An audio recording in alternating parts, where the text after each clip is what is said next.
Coming to you live from deep within an icy, radioactive wasteland. We are the survivors of the social justice zombie apocalypse. The few, the brave, the bitchy. Once more wading into battle against the zombie herds with Rantzerker number 47. The horrors of man working. Yeah, we've had mansplaining, we've had man-slamming, and now the new portmanteau to shame men for just existing is going to be man working. I'm calling it now, folks. And Don't forget man-interrupting. Man-interrupting. Man. Apparently how it works is you just take something annoying and you put the word man in front of it, and then it's the patriarchy or male privilege or some shit. Yeah. Well, there's also bro-appropriation, where men like appropriate ideas from women. Bro-appropriation. That's my favorite. It's the funnest to say. Bro-appropriation. Bro-appropriation. Bro-propagation. Oh my God. Why do I live in this world? Why can't things be sane? Because reasons. Because things are no longer sane, and also you're beeping, Karen. What's that? I'm quitting my email program. Yeah, do that. All right. And if you're listening, we have a fundraiser at feedthebadger.com. It's to get coverage of Airplay number 2 and the Simon Fraser Advocacy for Men and Boys event that they are calling, or Theron Meyer is calling, #SheForHe. So if you want us to get to the Simon Fraser Advocacy for Men and Boys She for He event, then which will involve Alison giving a speech. Yes, it will involve me giving a speech. It will also hopefully involve a roundtable discussion involving me and Alison and Hannah. Oh yeah.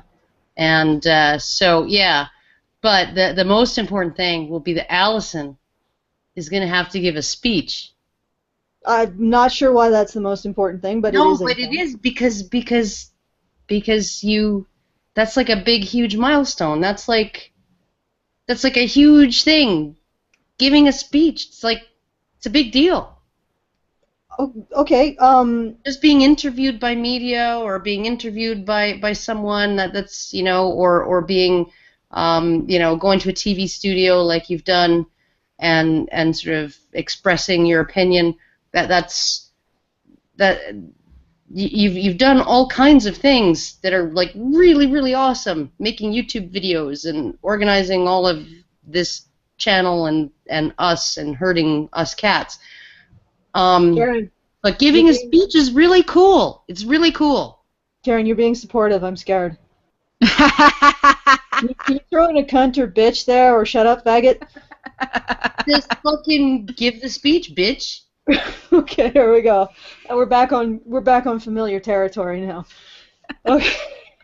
Okay, but anyway, so if you want to see that happen, if you're in the Vancouver area and you want to see us descend upon Vancouver and infiltrate Vancouver, cleverly disguised as exactly what we are, yeah, go to Feed the Badger and throw in a few shekels in the hat. And if you're not planning to donate, you can also tell us why and what we need to do to get your wallet open and depositing pooping money into our hat. That's a stupid image. All right. Just gonna say, you kind of opened yourself up for people being like, "Show us your boobs, then we'll give you money." That's okay. Not gonna happen. Not gonna happen. But I'm not gonna get particularly offended by the suggestion. I know. But someone's gonna do that now. Someone's gonna joke around and be like, "Show us your tits." Shake your money makers. Or make a sandwich. Make me a sandwich. Well, stop voting and make me a sandwich. Okay, but Senko already said that to you, and I don't think he's giving you any money. Yeah, no, he's not sending me nothing. He's not even dropping my name. He just talks shit about me without even saying who I am. Yeah, you're she who shall not be named. I'm like the new Voldemort. It's awesome. The Karenamort. Yeah. My husband's raising his shirt right now. That's holding out his hand. I'm also raising my shirt, but I just don't have my camera on, so you can't see a damn thing. If your husband is raising his shirt, but he's not rubbing his nipples I just can't. I can't get excited about that. Kelby, rub your nipples.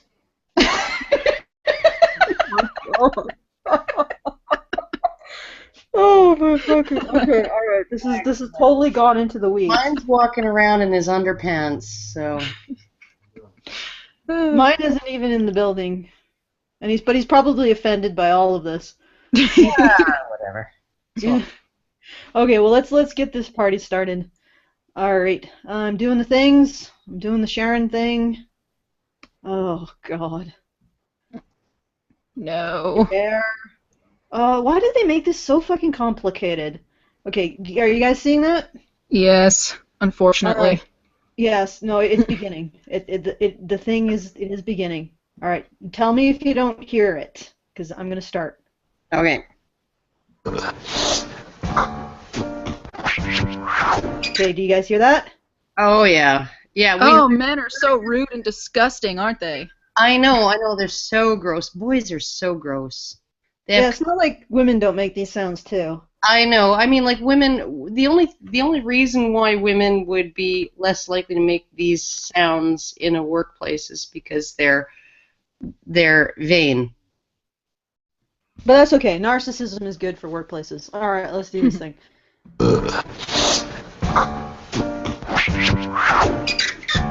Look, manspreading. Oh my God! Yeah, no, they're totally like. That wasn't even manspreading. That was mansprawling. That was like the manspreading that happened in the audience of late night with Conan O'Brien. That was so just over the top. They had like a guy with like big, huge, long, fake legs, and he was like literally. They were across the laps of all of the people sitting next to him. Yeah. I mean, if it was any more manspreading, he would have trodden upon an anti-personnel mine and had his parts all over the place. Yeah. Privilege, you know. Yeah, no, but I mean, like, the whole manspreading thing, it's pretty ridiculous. I don't know. Like, totally irrelevant, but her nose really bothers me. I don't know why. It's very close to the top of her lip. Which gives her sort of a hamster appearance. What bothers maybe what she's gonna do is she'll disgorge some seeds and nuts in a corner of the room. That would be adorable. It would be adorable. What drives me crazy about her is her expression throughout this exchange.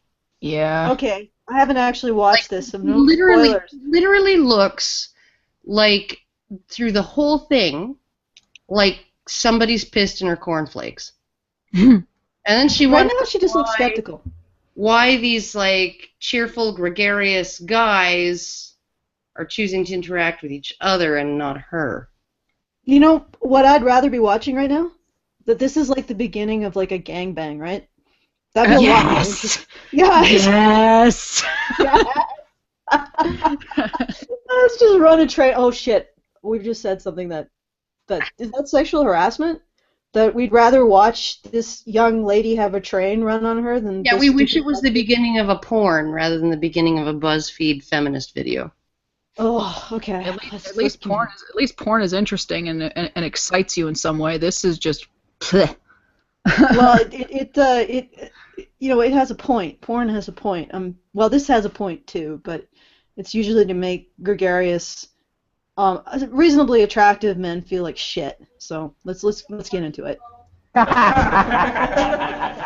Oh my God, they're laughing. I can see why you're so upset at that. I know, they have a sense of humor. They all got the joke except she didn't. And well, what was the joke? I don't even know. I couldn't even make it out. I listened to it like 3-4 times. Well, knowing BuzzFeed, it was probably sexist or something like a sexist joke. Go back and let's see if we can't figure it out. All right. Now you're shaking now. Now you're shaking now. Well, I don't even know. I don't know why it's funny, and I don't know why it's offensive either. Yeah. Let's go back again. Let's go. There must be some. There has to be. This must be an encrypted message. There must be more intelligence to this than that is immediately apparent. Now you're shaking now. No, it's now you're shaking now. I don't. I think it's because we didn't hear the full joke. Well, they were all kind of looking at her whenever they were whenever the joke was being told, and now she's looking down at the table, and maybe they were poking fun at something she'd done in the past, and she's getting all offended, and they're laughing instead of laughing with them. She's getting all offended.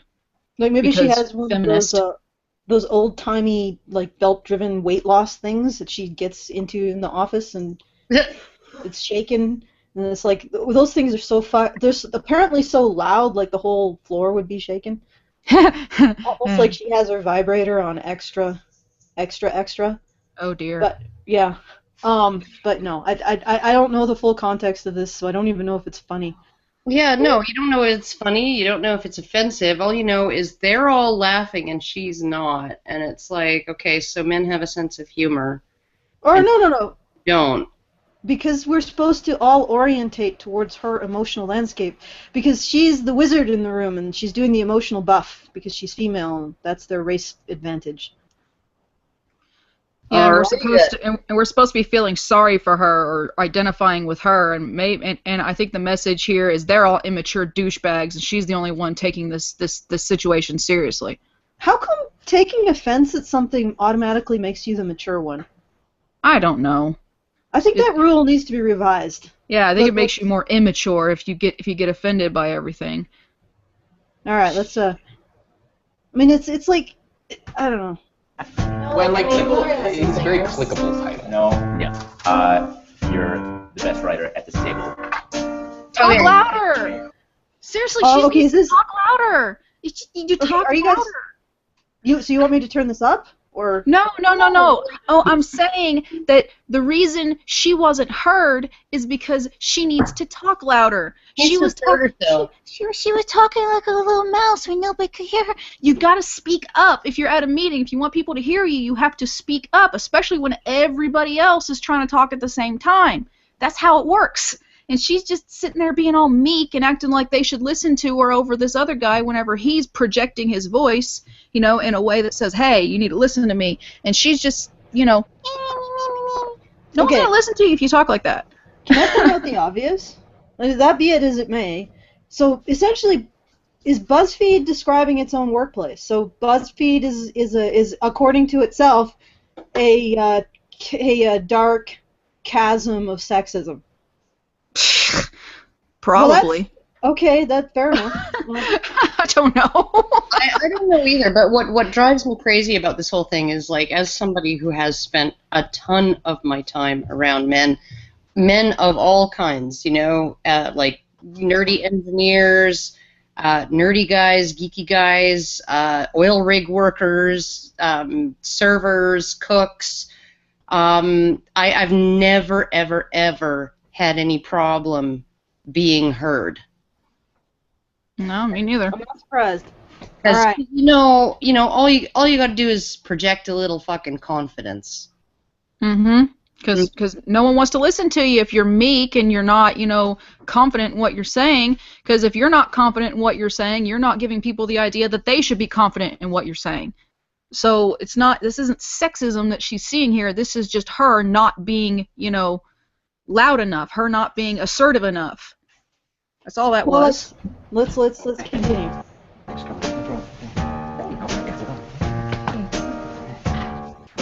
No. No. As I said in my ad, I have never, ever, ever, ever, ever, ever, ever, ever seen that happen. It doesn't happen. I have never seen a woman offer her hand to be shaken. Right? I have seen men shake hands and a woman standing holding her clipboard not offering her hand. Right? Mm-hmm. And then her hand doesn't get shaken. But I have never seen a woman offer her hand to a man and him just ignore it. Mm-mm. And not shake it just because, he shouldn't have to shake her hand. And also, I'd like to draw attention to the fact that right after he shakes this guy's hand, he thumps him a couple times on the back of his shoulder. And if he'd done that to her, that would be sexual harassment. Mm-hmm. And I'd like to draw attention to the fact that the sounds that you might be hearing in the background is my husband getting my cord for me. Ah, okay. Which is, thank you. No, but this is just It's just one more example of this crazy like this crazy idea that men just ignore women. That this is a kind of thing that happens all the time, that men just go around and don't shake women's hands just because they're women. It's a stupid anecdote that probably maybe happened to one feminist one time in her entire life, so therefore it's a problem that happens to all women. Well, yeah, I haven't really experienced this. I can't say that I've ignored by men. No, when I walk, well, I mean, generally ignored when it's appropriate to be ignored. But in this case, I doubt that. I've never experienced this. But No. let's see if the timing. Maybe the timing explains this situation. And again, I apologize. My husband is now crawling on the ground to get the frickin' thing in the. Did you find it? Okay, good. Thank you. All right. No, it doesn't do that anymore. Because Apple apparently wants to not have its thing light up anymore. You know what? This is irrelevant. Thank you.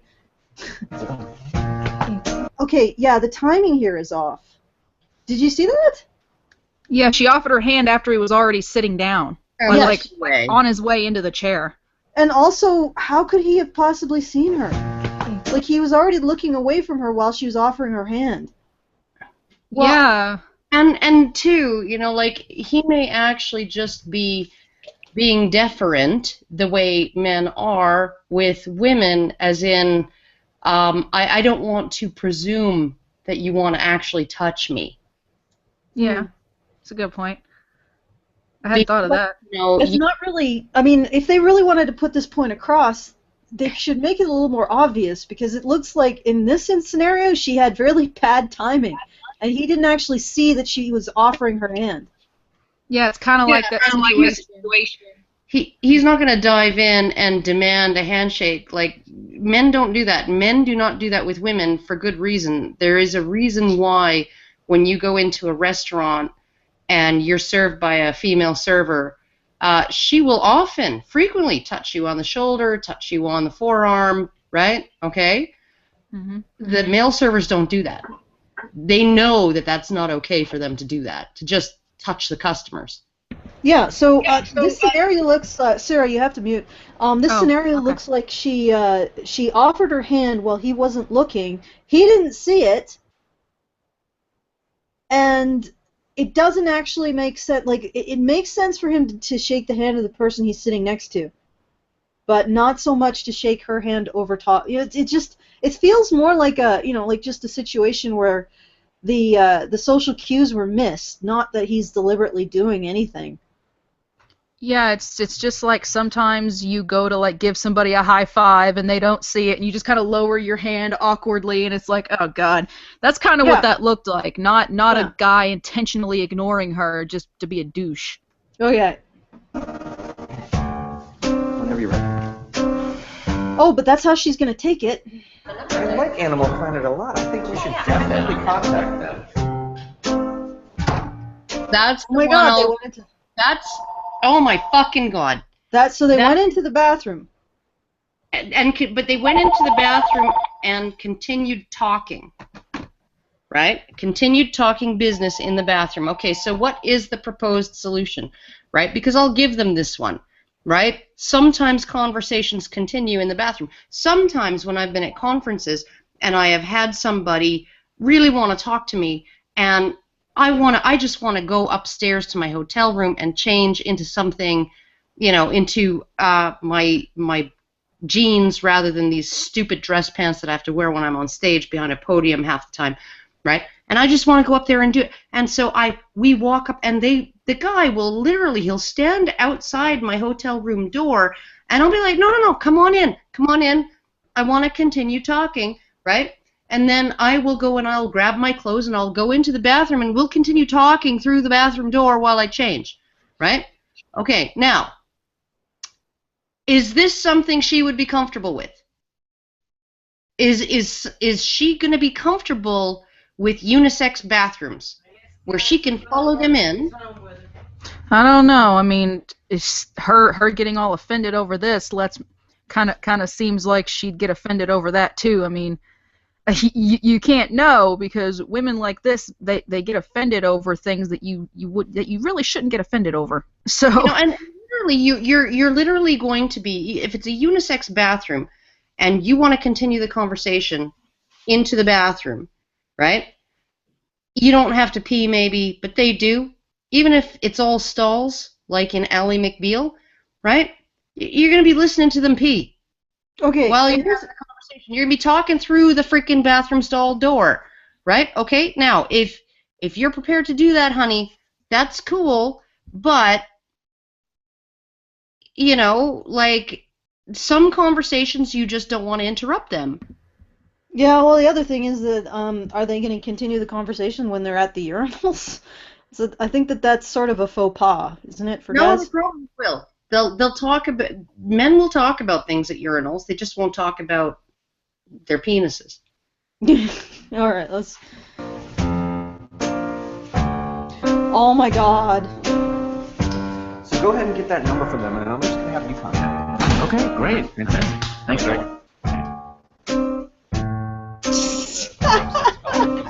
Oh, the poor snowflake. Hands either. You guys don't want to join in on the free fun? The new senior producer is buying us all-you-can-eat mozzarella sticks. They're good. Yeah, I think it's a pass. I think so. You have like a... Oh yes, because that's the men's fault. Yeah, The no, fact it's he's not buying them all you can eat like salad or you know Yeah. yogurt, oikos low fat yogurt or something like that.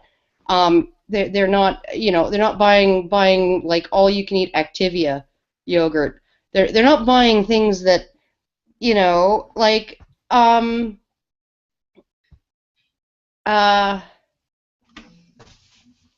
What don't, is the problem?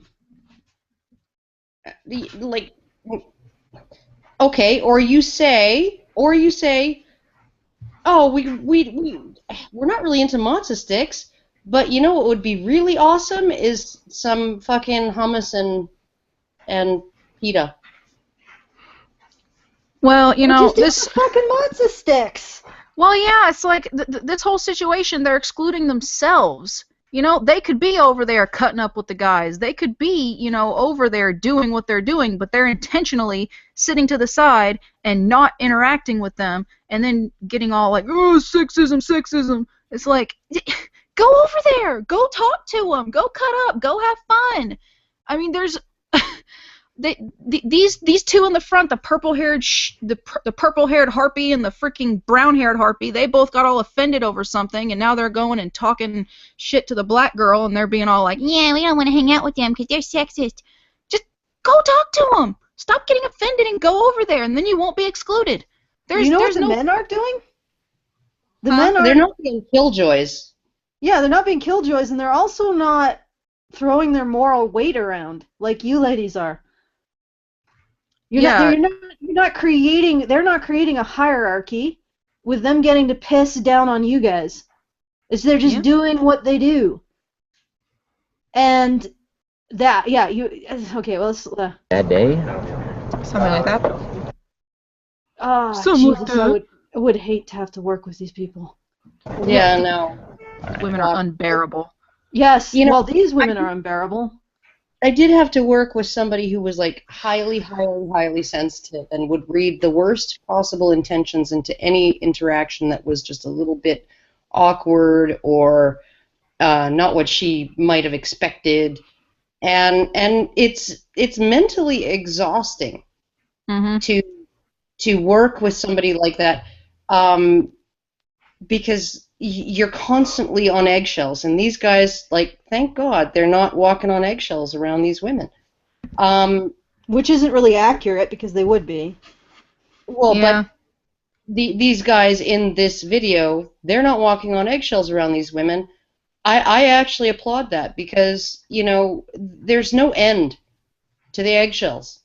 The eggshells they stretch out toward the distant horizon. You can see them from outer space, the eggshells that you will have to walk on. But you realize that's the point. That these men aren't walking on eggshells, and they need to be. Their feet should be cut to ribbons by eggshells. Yeah, that's why these women are looking down on them so much. That's why we're supposed to be siding with the women here. We're supposed to be looking down on these men like they are. These women are expecting these men to walk on eggshells, and they're not doing it, and that's the bad thing. That's what BuzzFeed's trying to say. Not walking on eggshells is bad. You need to be walking on eggshells and treating these women like they're princesses, and if you don't, then you're sexist. That's what it is. You know what I think is hilarious about this, too, is everything I've seen so far presents these men as having social skills and these women as having none. Well, they have the skill of interpreting the worst possible interpretation into every benign action. But it's, okay, I'm gonna just share a little story about a situation like this. It was my boyfriend's company Christmas party, and one of his bosses was telling me about how, you know, they got to bring in the contract, you know, because, you know, his wife wants a boat. And I told him the only boat you should be giving your wife is a motorboat. And he said, what's that? And he had no idea what motorboating was. So I literally said, well, okay, you squeeze her boobs together and you bury your face in them and you go, right?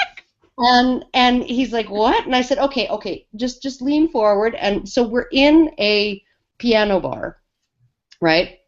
People all around, and I squeeze his scrawny little chest as far together as it could possibly go, which made no cleavage whatsoever, and just mimed and he just burst out laughing, okay? And then he was like, hey, and he calls to one of the other three partners. He says, get your camera out. You got to get video of this, right? And he's like, do it again, right? And that is how you have fun with your coworkers. You drop your self-consciousness. You drop your, you know, the stick up your ass. You shit that out before you go out to the, you know, and have a beer, right? And you just go out and you have fun and you talk to them like they're people, and you know, don't treat them like they're like a squashed freaking banana slug on the bottom of your shoe. But it's not the point of this. The point is that the men are not walking on eggshells. They're not totally revolving the world around the interior life of these incredibly sensitive women. But let's continue. I sense that there's more to come. Well, I mean, obviously there's 5 more minutes to come. Okay. Oh God, no. Hey, does anyone have a tampon? Oh, perfect. Girl, these things. Oh, thank you. All right, I'm gonna put these in myself. I'm gonna go put these in myself. What?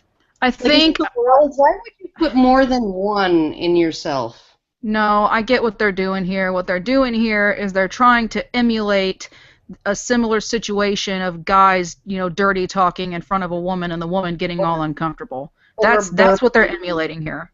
Yeah, but burping and hawking a loogie or something. Yeah, but women have phlegm and gas. Yeah. It doesn't work. I know, but that's what they're doing. They're trying to put this guy in a situation where he's being made uncomfortable by stuff that women are doing, because women are always made uncomfortable by things guys are doing, apparently.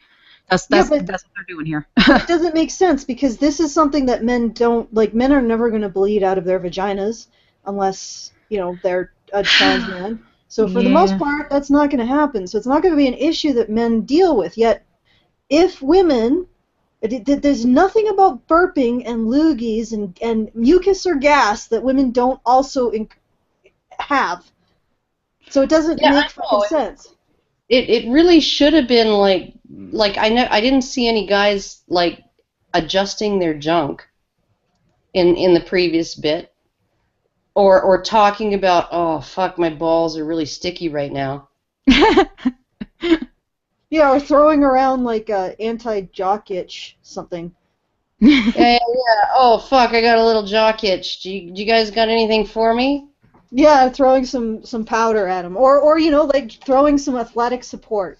around the office. You didn't see that.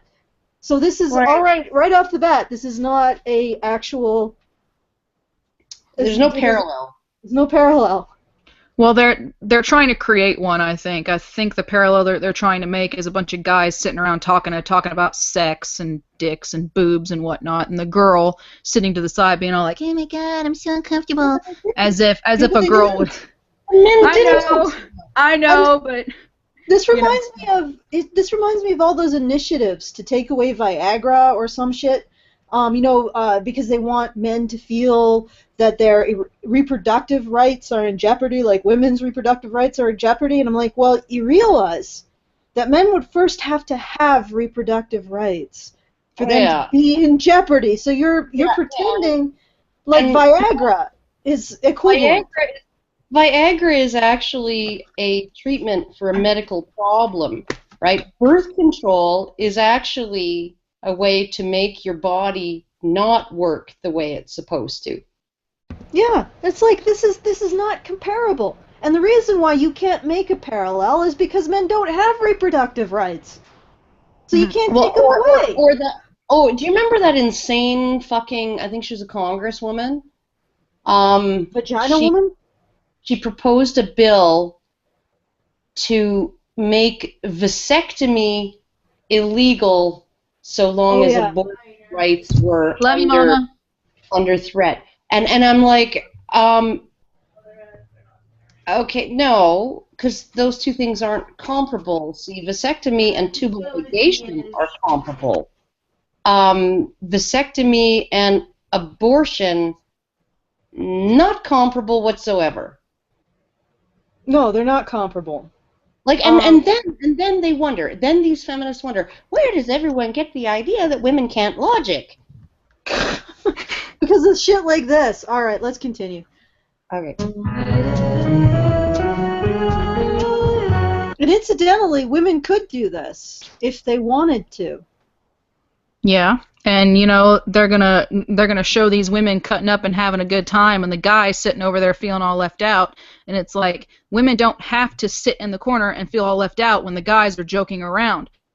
I mean, yeah, no, the guy was actually trying to convince them to. He was showing concern for them. He was like trying to convince them to come over and, get involved at the party and after work and. Eat some matzo sticks and. Why is this creature? Why is this person touching her hair? I fucking hate that. It's just bugging the hell out of me. It looks like she's bleeding it, maybe. Yeah, no, I know, but if a woman did that to me, I'd probably slap her.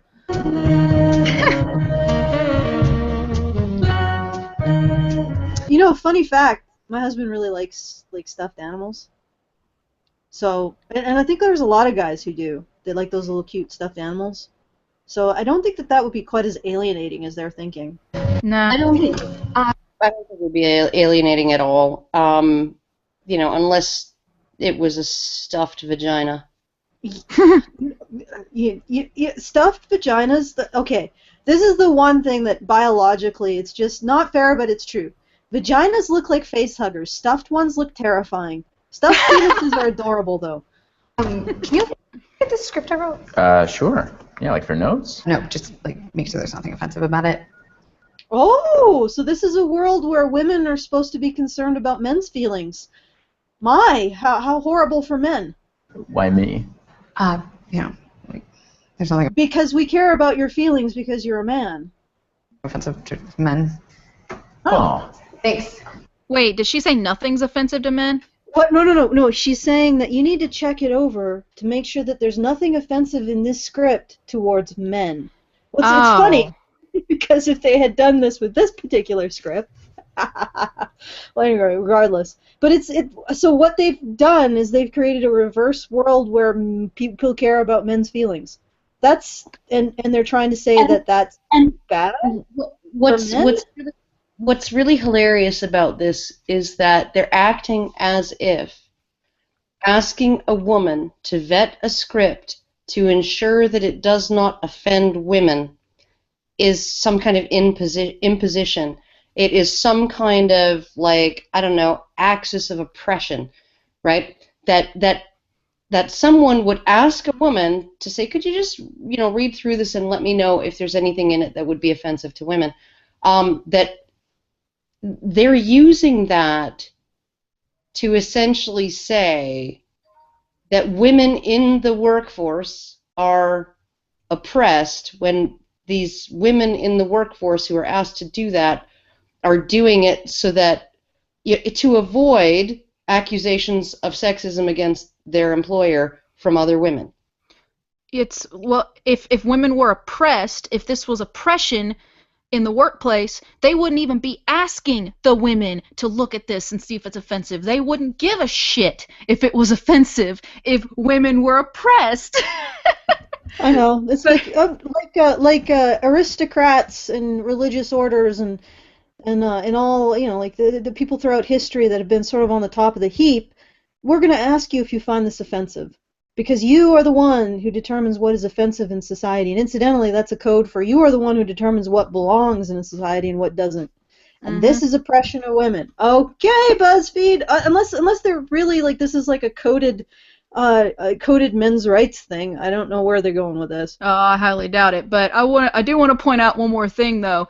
I don't see how they can imply that them being asked to look at something and make sure there's nothing offensive in it. I don't see how they can try to make it seem like that's a bad thing whenever all feminists do is get offended. That's their job. They get offended professionally. That's all they do.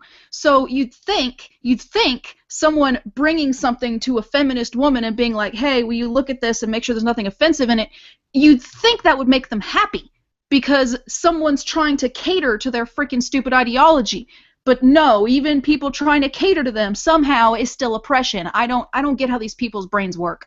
Well, it's because the boss and the company should know what would offend her, and she shouldn't have to tell them, right? And she shouldn't have to take time out of her busy day to let them know that, whether something in the script is offensive or not. That's just like, get with the program, Ceara. It's, everybody should just automatically know.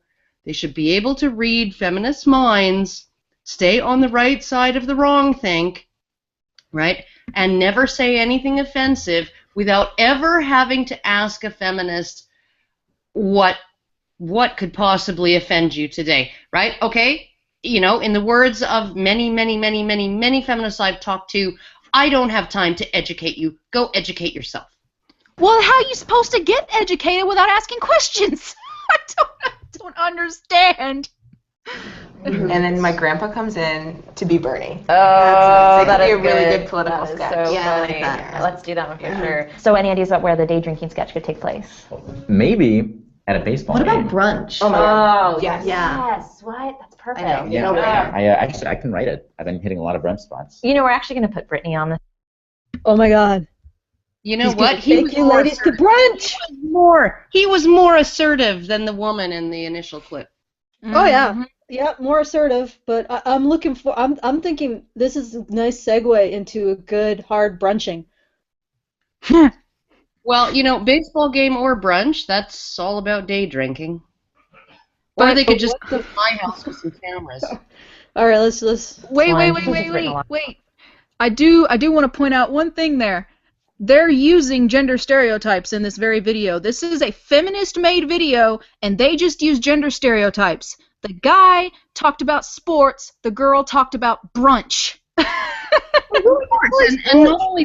not only that, the mood of the meeting was much less laughy, lively, and it's much more sedate when there's 3 women at the table and 1 man, as opposed to 3 men at the table and 1 woman. It's much more ruckus and dude bro-y, with the men at the table, and it's these women are just much more, I guess they're more reserved, sophisticated, and I haven't heard any of them actually laugh. Nope. Right? No, laughing is also making comedy videos and they're not actually laughing. Well, the laughter is sexist. Sexist because it denotes a certain amount of humility, and when you're the person who determines everybody else walks on eggshells, you can't possibly be expected to have humility or a sense of humor. But that's sexist. A lot of these, I think her voice really works well with that subject. Yeah. But we do have a sponsored video coming in that you'd be amazing for. It's for a golf club company. Ooh. Okay. No, I can see this. I can see this point. They're picking him because it's like, oh, it's sports, so he'll know, right? Because obviously he's. But maybe he's just like, maybe they're just like, it's perfect for you because you just suggested day drinking video be set at a baseball game. So obviously you have some knowledge of sports. So I can get where they're going with this. I can understand, like, okay, this, golf is a guy thing, right? And so this is a good project for you, right? I can totally get that. Like, just like they'd be like tampons. We're going to do a video about tampons. That's totally a girl thing. Yeah, we're going to assign it to a girl. I just can't get over the fact that this looks like hell. It really does. He looks so uncomfortable. He looks like No, I'm not even thinking about him. I'm thinking about me putting myself in this scenario. I'm like, yeah, this is like oh god, the fucking flowers, the whatchamazigget, the thing that gives off the candle. The posture of these women. It's like, Jesus fucking Christ. Please, this is a vision of hell. All right. Well, and this guy just look at his body language. He looks so like inside of himself, like he's afraid if he reaches his hand out, one of those bitches is going to reach across the table and bite him. I mean, is this how feminists want men to be? I mean, it kind of looks like. Well, this is how feminists think that women are in all the time. All the time. All the time. Yeah. I think I swore that you were like. Your voice would be so good for it. I'm happy to try new things. I guess. Shine on this. Okay. So Well, where's the BuzzFeed videos that these women are proposing on woman spreading and woman slamming? Yeah, right. Like, where are the BuzzFeed videos that are making, like, I mean, we're talking about a reversal here, BuzzFeed. So where are the videos?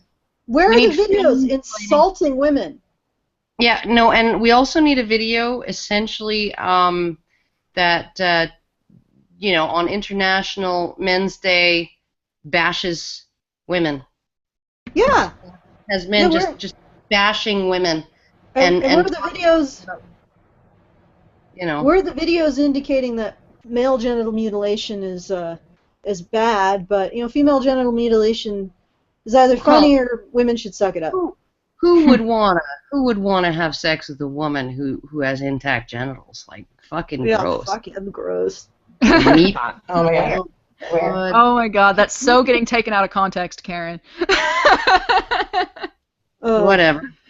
On the street for Jen's birthday, I've got to write this brunch script. What? Why me? We all work for the same team. What? Okay, I'm going to reverse a bit. Yeah, go back. No, she's trying to get him to do her work for her. Okay, I'm sorry, but that's actually more likely to happen exactly the way it did. A woman on the job getting a man to do her work for her is much more likely to happen than the other way around. Why are these women all unattractive? Like, this is something I've noticed. Like, the men are significantly more attractive than the women. Like, I don't know. Maybe I'm just hoping for. The black chick is actually kind of hot. Yeah, but go back to the beginning. Like, most of the men were hot. You have one, maybe two women who are passable here. Let's. Coming in that you'd be amazing for. It's for a golf club company. Oh, I went back too far. Oh my god. I think I swore that No, you were like. your voice would be so good for it. I'm happy to try new things. I guess. Shine on this. Okay. So this brunch spot. Oh my god. Where? I want to just talk about that. I'd be happy to try new things, actually. If he was actually acting like a guy, he'd be totally saying, yeah, no, I'm happy to try new things. Yeah.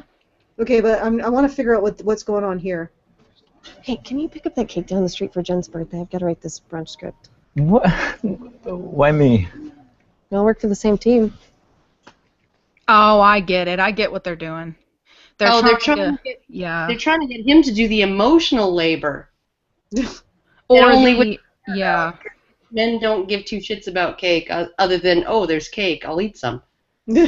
Yeah, it's that same argument that feminists use where, oh, if you're a woman, you're asked to get the coffee, but if you're a man, you're not asked to get the coffee. And it's like bullshit. They're gonna ask whoever the grunt is to get the coffee. It doesn't matter what gender you are. You know, the grunts do the grunt work. You know.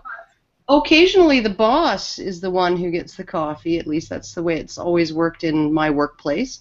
But typically, somebody would be going out for, donaires, or I guess you would maybe call them euros.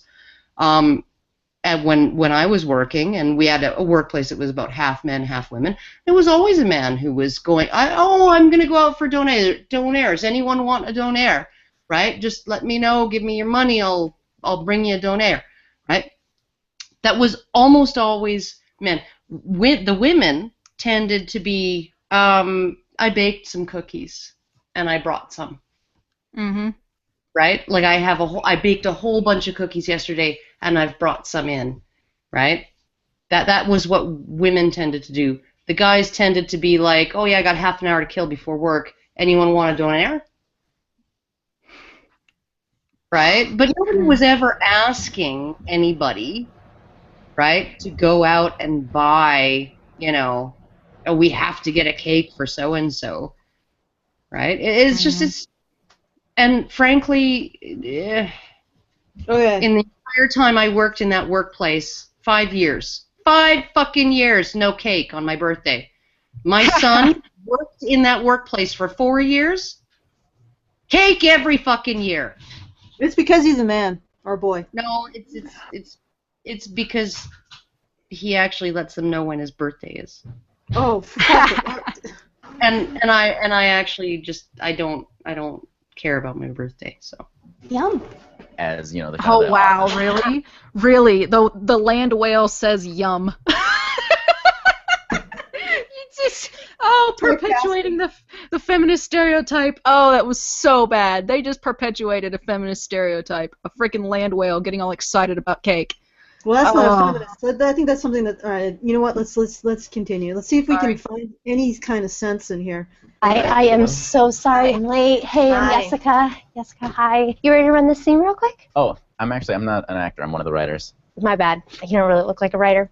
Anyway, is there anything else that I need? Should I just get started? Yeah, let's just get started. What? God, really? Well, because you're probably hotter than every other woman, except maybe the black woman with the clipboard. Well, it's because he's attractive. Yeah, it's trying to parallel this idea that women are not taken seriously if they're attractive, and everyone just assumes that they're not, intellectuals, and it's just reversing that. And people don't think like that. People don't look at an attractive person and then just immediately assume that they're idiots. People assume you're an idiot if the words that come out of your mouth make you sound like an idiot. Or if you look like you have Down syndrome or something, or if you look like the guy from like the Human Centipede 2. Yeah. They'll assume that there's something wrong with you if you look like Cletus from the Simpsons or whatever. But no, it's like intelligence is positively correlated with attractiveness in both men and women. Mm-hmm. Because there's a halo effect. In part because the most attractive men, or the most intelligent men, are able to secure the most physically attractive female partners, right? Mm-hmm. And so essentially you have this sort of spreading out of intelligence and attractiveness in, like it's the dumb, gorgeous person is actually off stereotype. It's like it's not the norm. Okay, but let's before we get into a segue of evolutionary psychology, this is going to have no logic and no understanding to it.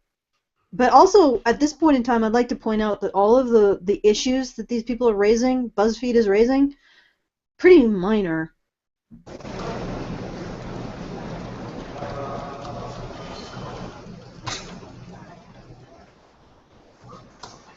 Hello, Claudia. I feel like okay. I think I got to stop here, but so I think he's like dissatisfied. He wants to be put on a new account. He's feeling the microaggressions. Dog, I will fucking kill you. Go lie down. Does anyone else find these microaggressions even more pitiful when they try to get a guy to pretend that he cares? Yeah, because the guy wouldn't care about this crap. No. No, my legs are not getting blown off, therefore, I'm not having a mainframe fall around me. I'm not being drenched with toxic chemicals, so this workplace, it's okay. I'm not about to get laid off, right? I don't have to worry about my job security. And like the idea that only, men undermine their coworkers, their female coworkers. Like men undermine their male coworkers all the time, and women undermine male coworkers and female coworkers all the time as well. Right? Mm-hmm. Like the idea that this is just something that is experienced by women at the on the end of male perpetration, right? Like it's a product of masculinity and it's only experienced by women. That's complete and total bullshit. Ask any fucking woman in her right mind, and she will probably tell you that the bosses and the coworkers that she has had the most issues with as far as being undermined, having their self-confidence kind of eroded away, all of those things, most of them will say that, oh yeah, no, lots of women in that category, absolutely 100%. Lots of yeah, definitely.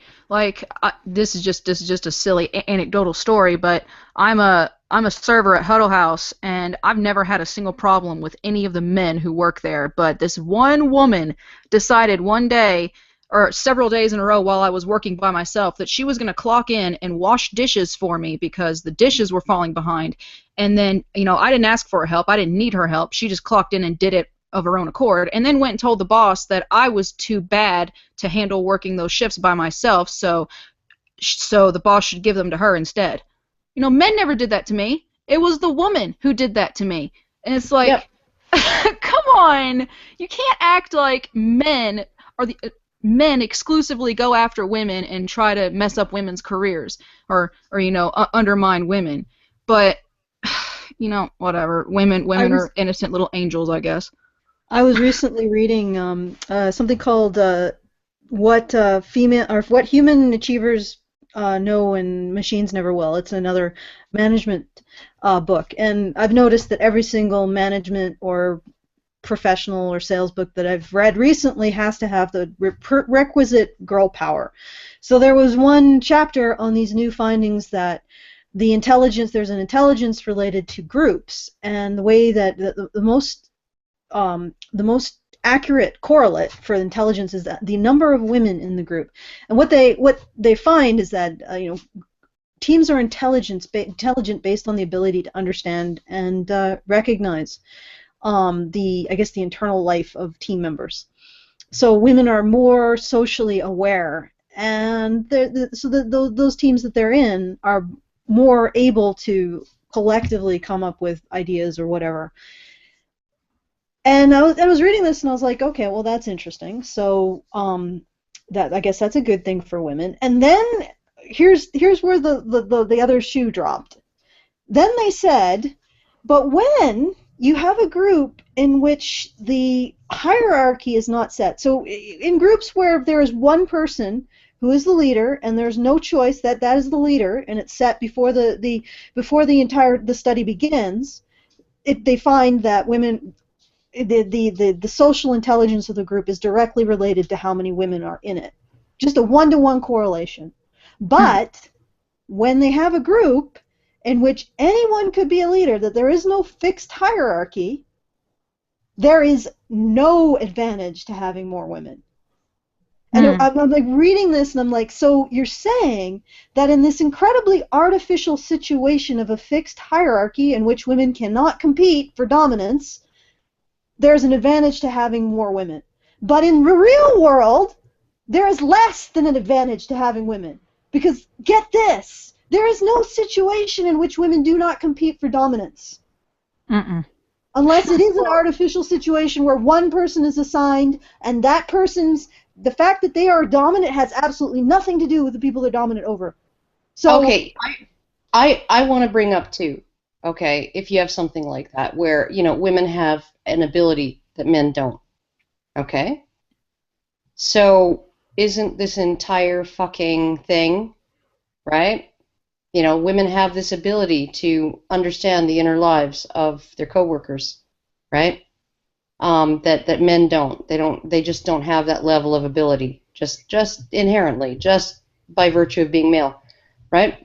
Isn't this whole fucking male bashing, these men somehow aren't able to respect our feelings, understand what upsets us and offends us, that they aren't catering to they aren't walking on eggshells? Isn't that like asking a fucking handicapped person, right, to cater to the whims of an able-bodied person? well, it's like if we're gonna go with this, if we're gonna go with this assumption that women have an ability above and beyond men to cognitively understand the inner lives of others within groups, okay, above and beyond what men do, that women are just better at it and men are deficient at it just by virtue of being male, aren't we asking handicapped people to cater to the feelings of able-bodied people? Well, I wouldn't call men handicapped, but certainly it's something along those lines. That's what they're presenting when they say that. So if we're going to take what they say at face value, isn't it asking handicapped people to cater to the feelings of able-bodied people? Well, yeah. And the funny thing is that what this what I'm talking about proved is that, yeah, women have the ability to model the interior life and the responses and all that shit of other people. That does not mean they use it for the benefit of the group. Usually, it doesn't mean they care. It doesn't mean they care. Usually, women are using this ability for dominance. So it's like saying, okay, well, we got these knife fighters, and we put them in a group, and we give them a leader. And this is the guy, this is the person who's dominant all over the knife fighters. And we find that when we tell these knife fighters to use their knife skills to carve a piece of wood, they're really useful. And the more knife fighters that you have in this group carving wood, the better the group does at carving wood. But when you allow the knife fighters to use their knives to establish dominance, you find that everything goes to fucking shit. And that's what essentially they're finding out with women. Women have great knife skills, and when they're explicitly forced to use those knife skills in a constructive way, we find that those knife skills are very useful constructively. But for the most part, in every other fucking circumstance, women are going to use their knife skills to tear the shit out of each other. So overall, in the real world, women are useless. Because all they can do is focus on using their knife skills to tear the shit out of each other and men and whatever else. And it's like, that's the point. I mean, and you're right, Karen. This is expecting people with knife skills not to use those knife skills against people who don't have them. But, you know, whatever.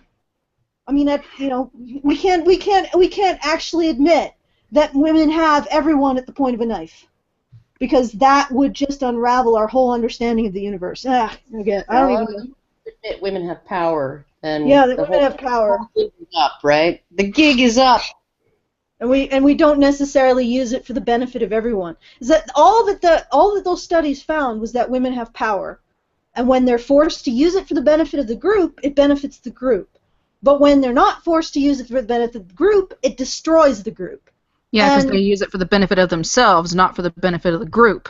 Yeah, And it's like, and then that particular book was like, yeah, women are the future. Well, no, they're not the future, because unfortunately, men with their inferior, primitive, systematizing brains can actually function in a hierarchy without trying to destroy it constantly.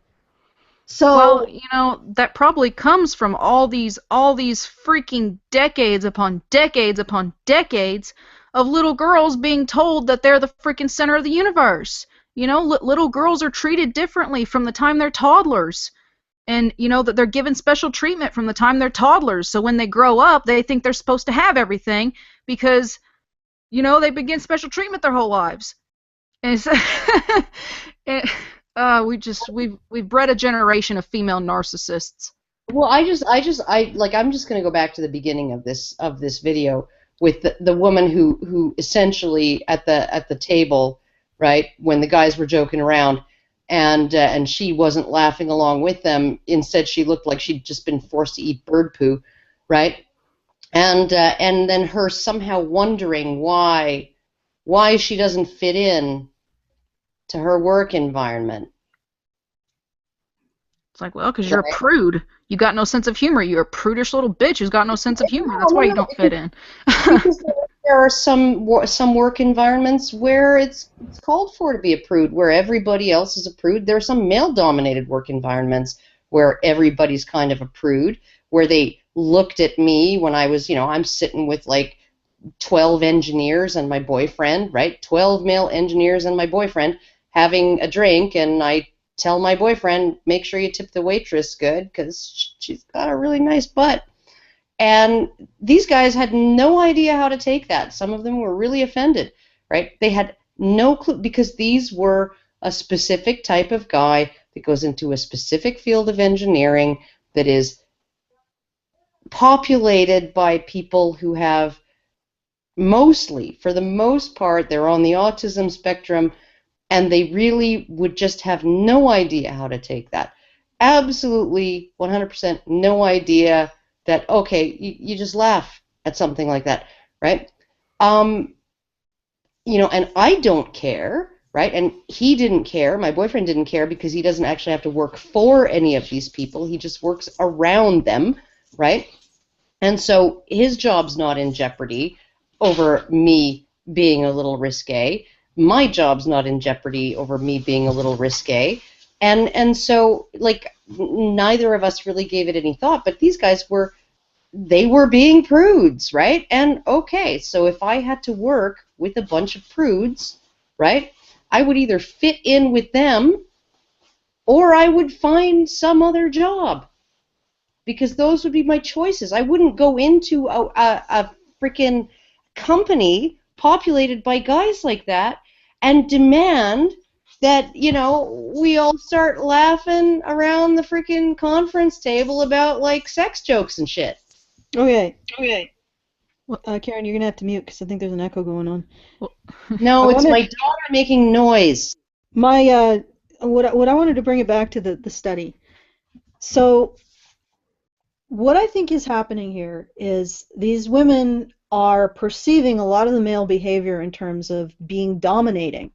Because if a woman behaved in that way, in a way that didn't indicate that she was very, very concerned about their emotional experience of everything, then they would perceive that as being a dominant action.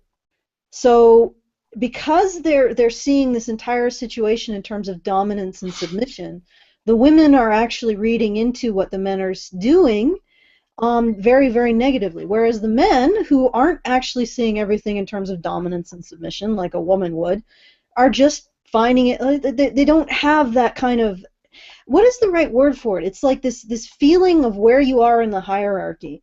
For guys, I find it's a lot more like they're okay with a very explicit external hierarchy that's very clear, and then they're just fine to treat each other like basically equals.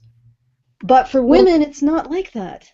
Men are not necessarily okay with treating each other as basically equals in all things. Male hierarchies tend to be situational, so you'll have, like, you know, like, let's just go by Team Fortress 2. right? And you have the different classes of guys you can play, right? You got the medic and the engineer and the heavy and the pyro and the demolition guy, and all of these different the spy and the all of these different guys, right? And they all have their area of expertise, and when it comes to their particular area of expertise, the hierarchy shifts. You might have one guy who's sort of nominally in charge, right? But he will defer to the expert and trust the expert, right? He'll be like, well, I'm a heavy, right? What I need right now is an engineer. Engineer, you're in charge. Do your thing. I'm not going to micromanage you. You have decision-making capability. You are the top of the hierarchy until this problem is solved. You are now in charge, right? Men have a greater ability to do that than women do. Okay, so essentially it's a respect of expertise and area of authority. But outside of that, in a social scenario, because they have that, they're not constantly competing over a central position. You see what I'm saying? Yeah, no, they're not vying to be top dog all the time, because they know that there will come a time when they are top dog, and they will get all kinds of rewards for that in terms of status and praise and kudos and all of those things, right? Men who are socialized by other men, right? Yeah. Men who have grown up with male role models tend to turn out this way. And men who are not tend to be a little bit more insecure and constantly be, and my boyfriend's come across this too in his adventures in work with guys who are just really insecure about their place, insecure about their own abilities, and they do seem to be more interested in undermining everybody and sort of acting like they're the expert at everything. No, you don't need to be the expert at everything. You just need to be the expert at one thing. You'll be valued by your company. You will be, indispensable. You will be unexpendable. You will be irreplaceable, and you will be appreciated. And everybody will appreciate you more if you're not fucking with them constantly, trying to pretend that you're an expert in their area. Well, but here's the thing: men will establish these sort of areas of situational situational authority, in which most men will have the opportunity to have authority, to have be respected as being able to do something based on their abilities. I don't think women are quite as capable of that.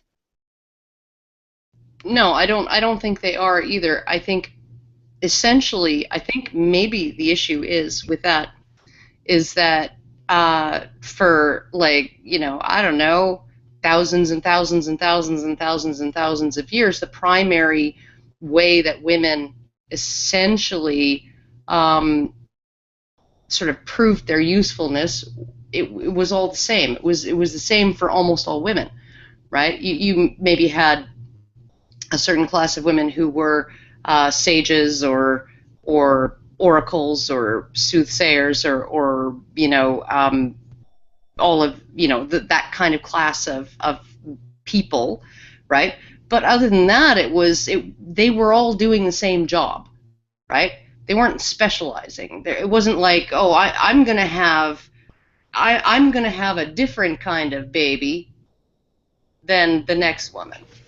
Well, right? I think it's also the idea that men are about bringing resources to the table, whereas because of the nature of female or human reproduction, women need to monopolize resources in order to be able to reproduce.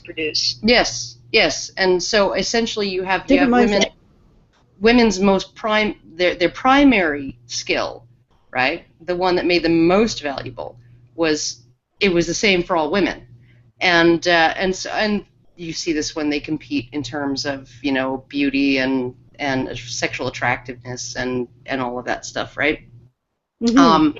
And then on top of that, they didn't really there wasn't a whole lot of specialization of tasks for women, like, you know, it was sort of like run a household, do the domestic tasks, right? And those are all the same for all women. There wasn't like, okay, this guy's going to go work in a coal mine and he's going to be an expert at mining coal, and this guy's going to make barrels and he's an expert at making barrels, right?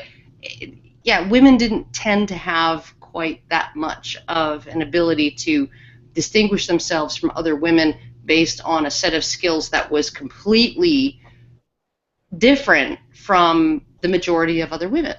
Well, right? That I think are valuable. I think the primary difference here is that men have a resource focus. In other words, they expect to create a resource, whereas women, particularly in our culture, seem to primarily see themselves in terms of monopolizing other people's resources. So it's always a situation where every woman is in competition to be the center of attention and to monopolize the most amount of resources, rather than... And she's competing on the same criteria as every other woman. Yeah, so there's no sense that there's no sense of local authority, which is, you know, it's I think it's why when women are told, you know, this is the boss, you know, there is no question that this person is the boss, they can actually achieve more than when they are allowed to just go by their own instinct or socialization to compete with each other to monopolize resources. And I think that's what's happening here, is that these women are competing, are engaging in female competition to monopolize resources, and the men just aren't really understanding what the fuck is going on. And they're just doing their own thing. Yeah, I think, and like, the men in the opening scene, they seem just like, even if, like, okay, the woman's feelings were hurt or whatever, they seem just kind of like oblivious, right? But if you look at the reaction of the women throwing the tampons, right, it was like the women were intentionally trying to make him feel uncomfortable, and then they were sort of gloating over it. A little bit. It felt more like that, but that might also be a perception that we have. But I think that ultimately, I just don't find this very feasible. Because I imagine, judging from the way men tend to focus on what they can do rather than their own entitlement to shit, I'd imagine he would take that golfing assignment and really, really do something with it, even if it wasn't something that he would have preferred to have done. Yeah, no, just bang it out. Yeah. Okay. No, I thought it was great. There's like so many different voices in there. Yeah, I love how the major conflict was ultimately herself. It was like so relatable. I'm sorry, I need to go. You can go.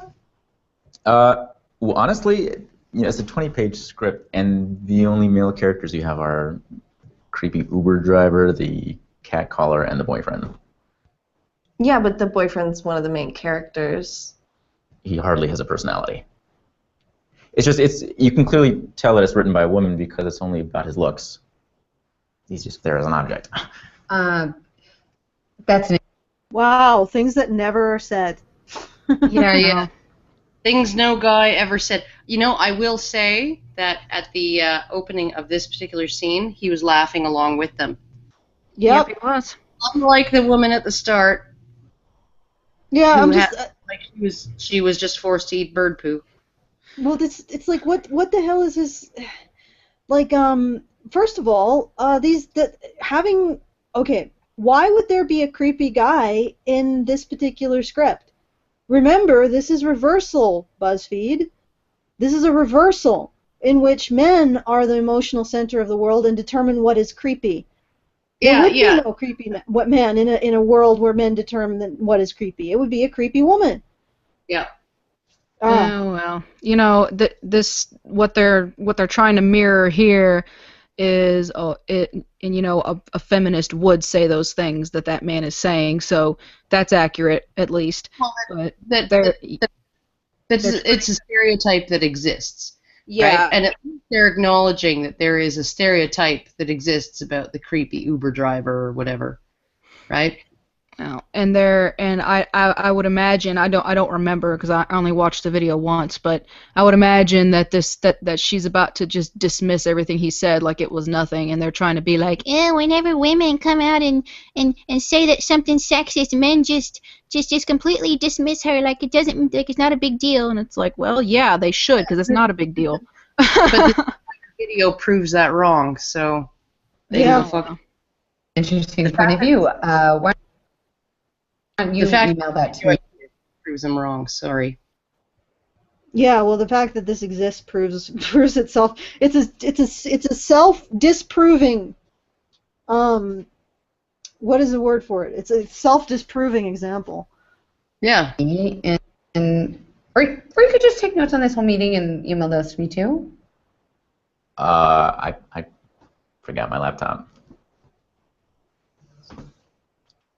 Because they asked you to take notes? Not just that, it just, the whole thing feels a little sexist. What? If this actually was what men's rights activists had to complain about, I wouldn't be one. Yeah, me too. No kidding, right? I would be telling men as a whole, suck it the fuck up. Yeah. The fact that she asked you to take notes and send it to her, the fact And that you went to a meeting without your fucking laptop? What the fuck is that? yeah, what the like this It's like is going to so, the airport without your passport. Like, this is so like I'm so used to having to deal with issues that are so black and white. I don't even understand what the fuck I'm watching. Like, it's so vague, and I just feel a little niggling, tiggly in my little toes, and I can't. It's like, this doesn't. Do we have to do this? Because this doesn't, like, maybe I'm too autistic for this shit. It's just too fucking vague. I don't like this. Oh, well, I feel a little bit of niggling somewhere in my fucking little butt. I don't understand it. Give me the fucking statistics. Give me the rate of suicide. Give me the legal thing, the legal inequalities, like the fact that men have to be are subject to conscription. You know, the fact that they don't get the same opportunity to be fathers. Yeah, the fact that it's legal to actually pay them less. And the fact that they don't have any fucking there are no scholarships for men, but there are plenty for women. Like, hard and fast, right in the black and white, right written down. This niggling shit makes no fucking sense to me. Well, you know, the feminists have to do it this way. They have to show these little microaggressions. They have to show women being made uncomfortable by something, or not being made uncomfortable, but feeling uncomfortable over something. They have to show the woman not being able to call the Animal Planet or whatever because the guy talked to the other guy in the bathroom. You know, they have to show little things like that because they don't have anything else. This is what they have. They have this stuff. They have to make up problems because there are no real problems. Women do not have any legal problems. There's no legal rights that women don't have. So in order for feminism to stay relevant, feminists have to keep making up stupid bullshit problems like this. That's the only way they stay alive. Nobody else, no other woman on earth is insulted by this. Like, you look at the black and white problems that men have that are in the statistics, in the laws, in the policies, and you look at their black and white issues. They're unmistakable. They're not vague feelings. They're realities. They're written realities. They're measurable realities. And no other woman is getting insulted that there is a group that is attempting to make me a victim of vague feelings, of disquiet. Well, no fucking thing. I'm not going to be a victim of something that is absolutely unquantifiable. If you have two choices here, ignore the vague feeling of disquiet or give into it. I guess I'm just the kind of person who's like, you know what? If I don't have to deal with it, I don't want to deal with it. Let's just move on. I'll do the fucking golf thing. I'll do the golf job. Nobody else wants it. I'll do it. God. And I'll do it as best I can so then they'll give me a better job next time. Like, what the fuck is this? What is this cloying crap that you want me to fucking submit to? Okay. Are you going to be okay, Allison? Of course, I'm always. I always get it out. You know, better out than in, right? Yeah. Better out than in. You think women in the office are being sexist? Which women? I don't think that they're sexist. I think maybe they really don't believe that they have the ability to understand my perspective. I know. Why wouldn't you just, okay, so this is the reversal. Why aren't you just doing a class action against them and getting a whole bunch of mullahs? Yeah, Like, or you why aren't you throwing around the word misandry? Because that's what a feminist would do. Well, a feminist would say they're a bunch of misogynists. Yeah, so why isn't he throwing around the word misandry and giving the absolute worst bad faith interpretation of their actions?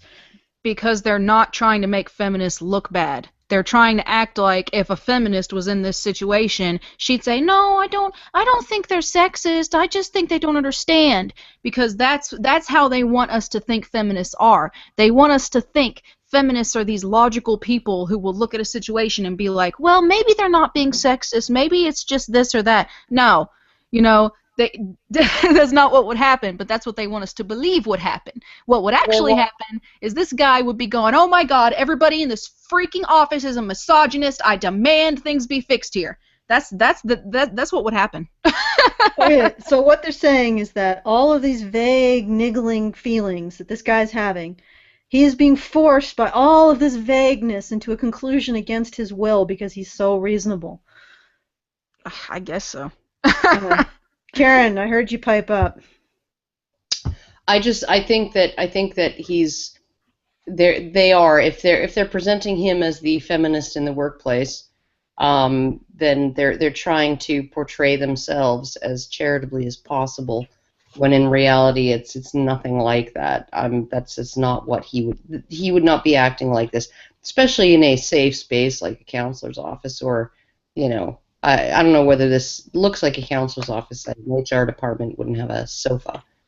And the HR person would be a man, not a woman, in the reverse scenario. True. I'd probably be saying, yeah, you're right. They are sexist. It's the fucking skirts in HR, I tell you. Yeah. Well, these don't seem like a big deal to you, but they have real repercussions on my career. If this continues, I'm going to be in the same exact position in 10 years while all my female colleagues are promoted. That's a huge problem. What? Not if you go on that golf job and actually bang it out like freaking gangbusters. See, yeah, this is where the mirror kind of falls flat, because a man would not be sitting there like, "Oh, that they've been giving me all this bullshit and it's holding me back." Men don't do that. Men take the situation that they've been given and they make the best of it, and that's why they're so damn successful. But and the actual reversal of this would be very, very different. The the feminist would be being like, "Oh, well, you need to not be promoting these men, and you need to promote me because I'm a woman and I'm being disadvantaged, so I need to be given special treatment to make up for my disadvantagement." Yeah. I hate this. This is so bad. Who does he expect to do the golf job that he doesn't want to do? Like, who does he expect to do the work other people don't want to do? Like, or not other people don't want to do, but they felt that he was more appropriate for. Like, if you don't want to do the work, why are you expecting to be, like, he's simultaneously saying, "I don't want to do this work, I want to do what my boss says, but I want to be promoted. Yeah. I want to be a terrible employee, but I want to be promoted for it." Right. I can see you're really emotional about this. What if we just take a couple weeks, just reevaluate the position, see if it's right for you? You mean change departments? We'll see.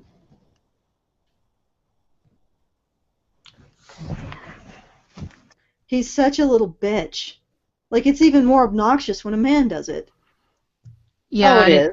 Yeah, it's trying to mirror this feminist idea that if a woman went to the HR department and complained about sexism, that all HR would do is be like, "Oh, you're just being too emotional, get over it." Even though in reality, a woman claims sexism nowadays, and whoever she accuses of sexism gets fired. This they're taking reality and they're warping it beyond recognition. You know, women are getting men fired just by accusing them of sexism nowadays. So how the hell do they think that this HR person would just dismiss him like this? I just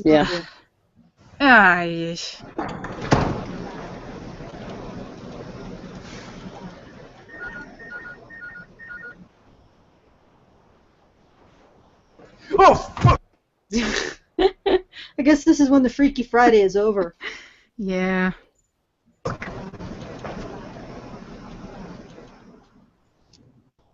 he dead? No, see, he's breathing. Is he dead? Oh, holy shit. You guys will never believe what I just went through. It's like no one was listening. Oh my God! Are they about to say you just went through what we go through every single day because we're the only women in the whole working world? I know. I'm just... And no woman's ever got a fucking promotion.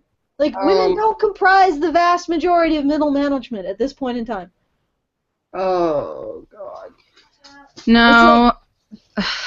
You know, well, I know what happens, so just play it, and then I'll say my piece.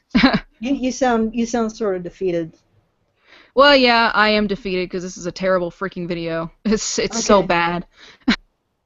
Listening to me or taking me seriously, because there's like this system was already in place that I wasn't a part of, or would have to push my way through entirely to even have a chance against. Dude, the head of sales is buying everyone drinks out of Flanagan's right now. You gotta come right the fuck now, dude. You gotta come right the fuck now. Come on, come on. I gotta go right the fuck now. Yes! Yes! Are they honestly? Yep.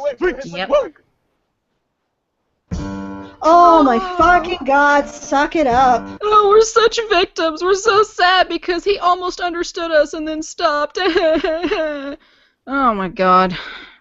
Oh. No, it's like, oh, men are too stupid to have an epiphany. As soon as they start having an epiphany, something will come along and distract them, and they just won't give a shit anymore. God, this video's so bad. What the fuck was it like? Did it get a lot of positive? No. Let me look at. No, I don't think it got a lot of positive votes. Well, the like ratio was higher than the dislike last I checked. I don't know. Yeah, it's got 22K upvotes. But I'm sure as soon as people see this live stream, they're gonna go downvoted into oblivion, because that's usually what happens. As soon as people on the anti-feminist side start talking about something, it gets downvoted into oblivion. It makes me happy that people are hating on this. Makes me feel like humanity still has a chance. Well, it's got 4,000 and some downvotes for the 22,000 up. Yeah, it'll go up. A good ratio. Like for me, a good ratio is like less than 10% downvotes for anything that I put out on my channel. I just don't know how it is that people, like 600,000 people watched this. 22K took the effort to upvote it. What the fuck? I mean, are those bots? Like, did they buy this shit? I mean, they might have. It's possible. It's entirely possible that they bought all of this. So it's could be. It just boggles my mind. They should be giving advice on that to MTV, because everything MTV puts out in this regard is downvoted to oblivion. So. Well, maybe MTV isn't buying its way out of that. Yeah, no. So BuzzFeed should give them advice on that. Oh, Jesus Christ. No, that video just needs to be renamed "Women Whining Over Nothing," because that's essentially what that video is. It's just a bunch of feminists whining about supposed things that, you know, allegedly happen to them in work environments, but none of them actually have proof that any of this stuff happens. They're just saying it's happening, and even if the stuff was happening, none of it is really bad enough to kick up a fuss about, and every single thing that happened in that video could have had an alternate explanation other than sexism, until you actually got to the part with the guy where they were intentionally trying to single him out and be sexist, you know, because they were trying to make it look like, oh, look, this is what women go through. But, you know, the women at the beginning, every single thing that happened with those women has an alternate explanation. You know, that it's not immediately sexism, but, you know, they have to make us think that that's what it is. You know, because people used to ask me to take notes for them in college. It wasn't because I was a chick. It's because I took really good notes, and I write like at the speed of light, so I could write down everything the professor was saying. But I never went like, yeah, you're sexist because you want me to take the notes. Well, I don't even understand that notes part. Like, wouldn't that indicate she wanted him, like she wanted a hard copy of the things that he asked for, or? Well, she went from asking him to send her an email to saying, oh, take notes on this whole meeting if you don't mind to send them to me, as if she was... I think what they were trying to portray is they were making him do the grunt work, but I should think if someone asks you to take notes of the meeting, it probably means they think you take good notes, and that's why they're asking you to do it. But, you know, if that's me using logic. There's no such thing in feminism. So they're not actually taking notes on their own meet. Like, I take notes on the meetings that I have in regards to Honey Badger Radio. Because I don't fucking take notes on anything, and I regret it every time. Yeah, so it's like, even if I were the head of that meeting, I would be taking notes. Because, well, you know, you want to remember stuff, and you want to make sure that you get the most critical points down. So, I guess they were just insulting him and saying, oh yeah, you're just the secretary. Does that even happen anymore? No. Like, I mean, wasn't this a fight that just ended like 20 years ago or 30 years ago? I mean, please stop beating that dead horse. This whole thing is so retarded. It's like so fucking trivial. It's just trivial bullshit. Every single boss I've had that's been a shit has been a shit to everybody. Yep. Right? Maybe not all at the same time, right? You know, I've had bosses that decided that, oh, well, I like you now and I dislike this other person, so I'm going to, like, be super, super, super nice to you in front of the other person for, you know, every chance I get while not speaking to the other person. Right? And then, oh, when you do something that pisses me off, I'll play the other guy against you now, right? And I'll be super, super nice to him in front of you and, you know, and not talk to you or give you the time of day or, you know, or like say hello when you come in or nothing, right? I've had bosses like that, right? They're just socially dysfunctional fucking bosses. I've had bosses that were absolute cunts to everybody on staff. I've had bosses who I left jobs over, and then they went on to physically assault underlings, right? So, I mean, like, it's not like there's no such thing as a bad boss, but in my experience, bad bosses, they might harass you in a slightly different way than they harass that other guy, right? Just like trolls, right, will send rape threats to feminists, and, I don't know, threats that I'm going to come kill your children to, like, freaking Christian conservatives. Okay. Yeah, no.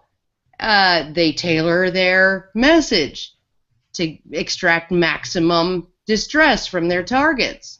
Isn't that interesting? Right? Toxic bosses do that too. Right? Mm-hmm. But I've never seen a toxic boss who was only ever toxic to women.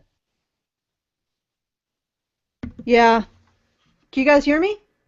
Yep. Okay, good. Well, I have a, you know, and that's true because and even if the boss is only being a dick to certain people, acting as if they're doing it because of sexism is also presumptuous as hell because I have a boss right now. Her daughter works for her. Her daughter's boyfriend works for her, and up until recently, another one of her daughters worked for her. And she would give everybody else the shit into the stick if it meant, you know, helping her daughters. But, you know, because there can always be an alternative explanation for how you're getting treated at work. But feminists have this idea that if something bad happens to a woman, or if a woman is discomforted by something, or, you know, if anything happens that a woman doesn't like, it's because she's a woman. There's no other explanation. There can't be any other explanation. It has to be vagina, and that's the biggest problem. That's how you wind up with videos like this, because every little thing that happens is because they're a woman.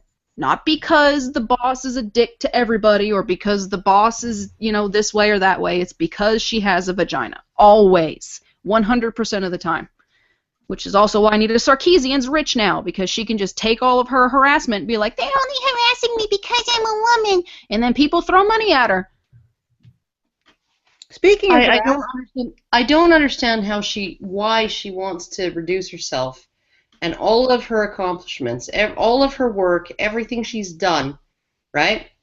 And reduce it just down to a vagina. Right? That this is the most important thing about her, is that she has a vagina. It's not her work, it's not her video series, it's not her thesis, it's not any of that.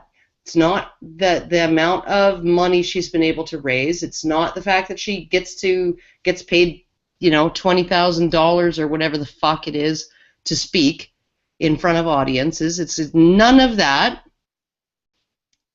It's just her vagina. That is the most important thing about her. That is the only relevant thing about her. Well, you already hit the nail on the head. You know why she does it. $20,000 per speech. I mean, if I could make money, well, actually, I wouldn't do this because I have some freaking dignity. But that's why she does it. It's making her rich. She's rolling. So yeah, she's gonna keep on playing that vagina card because Jesus fucking Christ, it's a hell of a lot easier to do that than actually put some work into something and make something of yourself. She's taking the easy way out. I mean, it's douchey, but it's smart. It's just like Kesha. Kesha makes all this money making terrible music because she knows people will buy it. When she actually does have a really good singing voice, she just doesn't use it. She just makes stupid freaking music that sounds like shit because she knows people will buy it and it's making her rich. People want the easiest way that they can make money, and the easiest way Anita can make money is by playing the vagina card, so she's going to keep doing it. Well, why wouldn't she? Vagina card. The victim card. Well, the victim with a vagina card. Yes, the victim. Well, there's no real victim without a vagina. Yeah, good point. There's no victim. Victim while vagina. Yes, or something. But yeah, it's like, but it does make a lot more sense when you realize it's when you're trading on being female. There's a market for this, but the irony is that what she's doing is damseling at the same time as saying, oh, it's bad to damsel, or it's bad to use damseling to sell a game, but it's okay to use damseling to sell a game critique. Fucking... She knows what she's doing because men are biologically driven to protect women. So if she can make herself out to be a victim, all these freaking these male feminist manginas are gonna flock to her. Flock. I can't talk. Are gonna flock to her to try to protect her. I think flock should be a word. Actually, it's the men who flock to feminists in hopes of nibbling cunt lips. Pluck. They're fucking. Okay. Well, I want before we go, I want to get a bit of business done.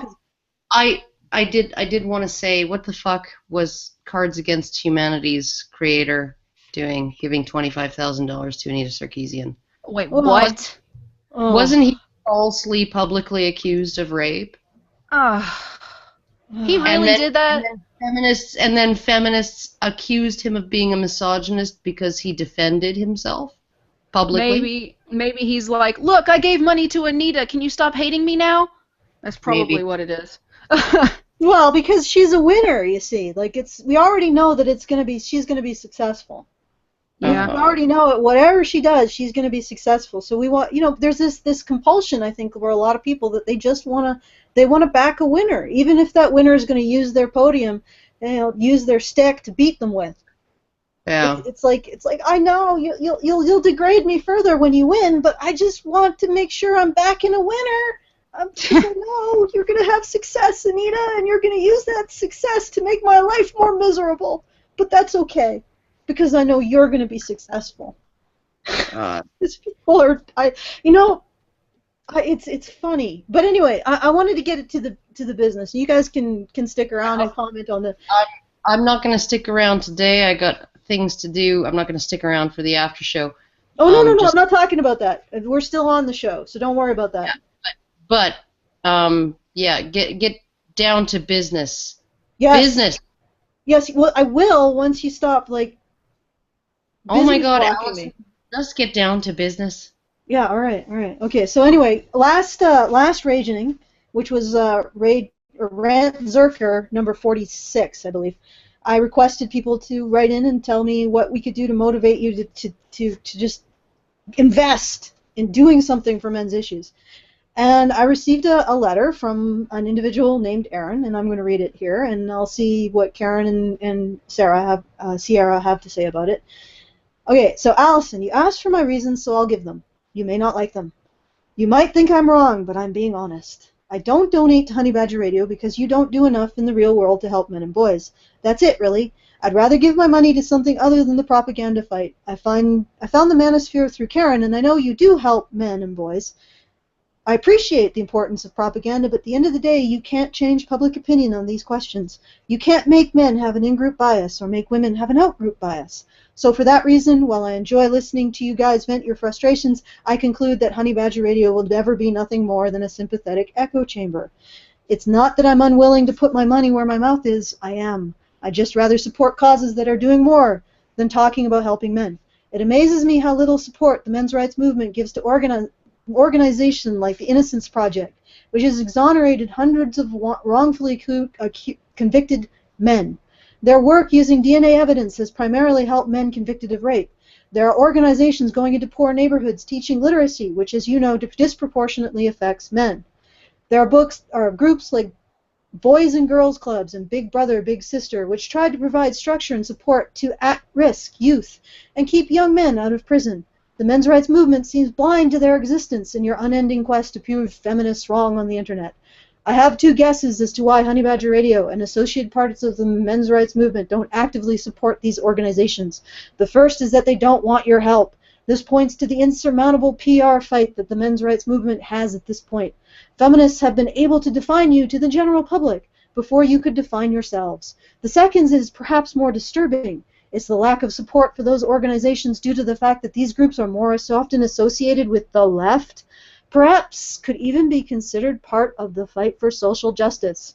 Look, I like laughing at feminists as much as the next guy, but until the men's rights movement demonstrates that it can be more than a talk shop, I'm out.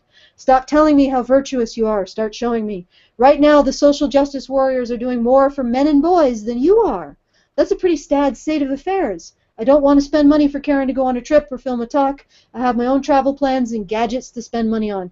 Give me something tangible and you'll get my money. I donated to Milo's privilege grant even though I find the race qualifier unseemly. I did it because I am reasonably confident a young man's life will be improved by my donation. It's a straight line. All you've asked me to do is help you grow your brand. I get that there are indirect benefits to men and boys from that, but it's far too ephemeral for me to put my cold hard cash behind. At any rate, I apologize for the rant. I really do enjoy your content, and I know your heart is in the right place. You asked for my reasons, and I respect you enough to give you the truth. Hope it helps. Aaron. Okay, so first of all, I want to thank Aaron for this email. I know people say it's quite critical, but it also helps to understand where people are coming from in their criticism of what we're doing. I would like to correct a few assertions that he made. First of all, I actually find it a really interesting coincidence that he mentions the Innocence Project because this month our patrons decided by majority vote that Honey Badger Radio should donate to the Innocence Project. So we basically pledged this month 165 USD to their operations. And that's in addition to our monthly support of Mankind UK, the only domestic violence hotline for men in the UK. So there you go. It's not that we don't ever talk about these, but I'm actually pretty sure I've mentioned Mankind UK a lot, but regardless. And I would like to assure Aaron that neither of these groups refused our donations, although, to be fair, we're not expecting them to shout to the hills that Honey Badger Radio supports them financially, because that's not really the point. And I'd like to point out that while the Innocence Project does good work picking up the pieces of a broken system, changing social attitudes towards the presumptively innocent men charged with sexual crimes would do more to prevent the kind of abuses the Innocence Project cleans up after. The real problem is the 95% of men going through the legal system who never see a trial because they plea bargain, because they're afraid that if they plea bargain, they face 5 years. If they don't, they could face 30 with a guilty verdict. So they plea bargain, even though they're innocent. And that's what the Innocence Project is mopping up after. If we lived in a society where that was just unspeakable, where men's vulnerabilities, where the idea of throwing a man behind bars, even for 5 years, when he's innocent, was just abhorrent to us, we would never let that happen. So the Innocence Project wouldn't have hundreds and hundreds and hundreds and hundreds of cases that they will never get to, of men who have lost decades of their lives, if we actually changed society to recognize that due process is important. And Aaron also mentioned Big Brothers, Big Sisters. And I'd like to talk about that for a bit. Most likely in a few years there won't be a Big Brothers program. And here's why. The Big Brothers program is floundering due to a lack of volunteers. And male volunteers. And what's interesting about the lack of male volunteers for the Big Sisters, Big Brothers program is that there was, in the late 90s, there was an advertising campaign that didn't just turn around. Like, at that time, they were facing a shortage of male volunteers. They had an advertising campaign that turned it around. It turned around a 4-year trend downward in male volunteers. And it completely eliminated the 2-year waiting list for boys in the program and got the program an actual surplus of volunteers. In fact, according to Glennie Stanley's strategies, the ad agency responsible, so surprising were the results, we entered this tiny localized campaign in the 1998 American Marketing Effectiveness AME Awards held in New York. The campaign won the Golden Medallion for the most effective public service campaign worldwide. So, Big Sisters, Big Brothers has a proven campaign that will reverse its problem with male volunteers. But here's the thing. And here's why I don't think that Big Brothers will exist in a few years. This advertising campaign that reversed this trend almost didn't happen. And the reason why was because it was a campaign that emphasized the need and vulnerabilities of the boys a man would be mentoring. And the Big Brother leadership didn't like that. The ad agency had to convince them that showing vulnerable boys wouldn't attract pedophiles. So get this. There is an ad campaign that Big Brothers has in its back pocket that it could pull out at any moment that would totally reverse the fact that they have almost no male volunteers in their program, and they don't. And the most likely reason why is because they're afraid that that ad campaign will attract male pedophiles, even though what it did attract was, according to them, the best quality male volunteers that they've ever had. So Big Brothers is allowing boys to age out of its program without ever having a mentor, a male mentor, knowing that they could change this and in a heartbeat. They're allowing boys to be totally underserved by their program because they're afraid of male pedophiles. That's something that could be changed by changing social attitudes. And yeah, this is like, okay, I'm going to just keep going. This year, men and boys, instead of rolling out that very successful ad campaign nationally, they're rolling out a campaign in which a puppet tells men to man up and mentor boys. Man up and potentially sacrifice your future in order to help a boy. It's like, there isn't going to be a Big Brothers camp. There isn't going to be a program in a few years because they will have no volunteers. Because the leadership refuses to address the real problem, which is the fact that men are afraid of being labeled pedophiles and having their lives destroyed by volunteering at Big Brothers. And the other problem is that the leadership itself is more afraid that they could potentially attract male pedophiles than they are of filling those slots for those boys so that they can get a mentor. So I find that interesting that they're afraid of attracting male pedophiles if they do this advertising campaign, but they're not afraid that they're going to attract female pedophiles if they do the female campaign? No, of course not. So this whole premise is just completely sexist in and of itself. Yeah, there's no such thing as a female pedophile. Like, what the fuck are you even talking about? So it doesn't even happen.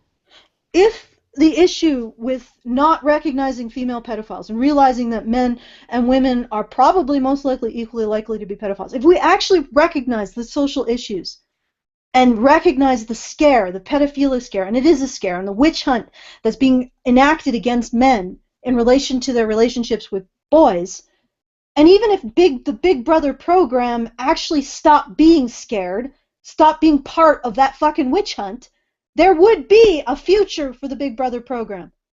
But there isn't. It's going to die. Because it's being mismanaged by people who are more afraid of pedophilia in men than they are of boys never having a mentor. Okay, let's talk about other brick and mortar solutions and what I've seen happen to them in the 15 years that I've been paying attention. I've seen brick and mortar solutions co-opted, flounder, or simply fold because of the constant attrition of a hostile government and active feminist opposition. Just Detention International used to be Stop Prison Rape, once led by Stephen Donaldson before he died of AIDS in 1996, possibly from having been raped in prison. Now, feminist Louisiva Stanow leads Just Detention International, and all the stories of male survivors have been replaced by stories of the least common form of prisoner sexual abuse, female prisoner by male staff. That is the least common form. So it's an organization that started to try to help male victims of prison sexual violence has become an organization, a feminist mouthpiece. Louise Stanow is vocal about how sexual abuse of men in prison, the majority of which is done by female staff, surprise, surprise, is really about misogyny. Every time a man is raped in prison, what's really happening is that it contributes to the oppression of women in the general community. I'm not shitting you. An organization that was once about helping male prisoners who are raped has become a feminist mouthpiece. It has been totally co-opted by the feminist narrative.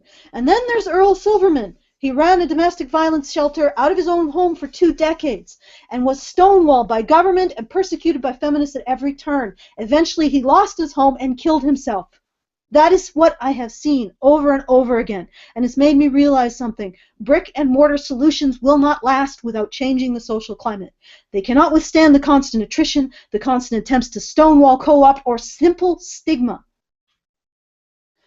Okay, this is what Aaron said. I appreciate the importance of propaganda, but at the end of the day, you cannot change public opinion on these questions. You cannot make men have an in-group bias or make women have an out-group bias. And this is my reply.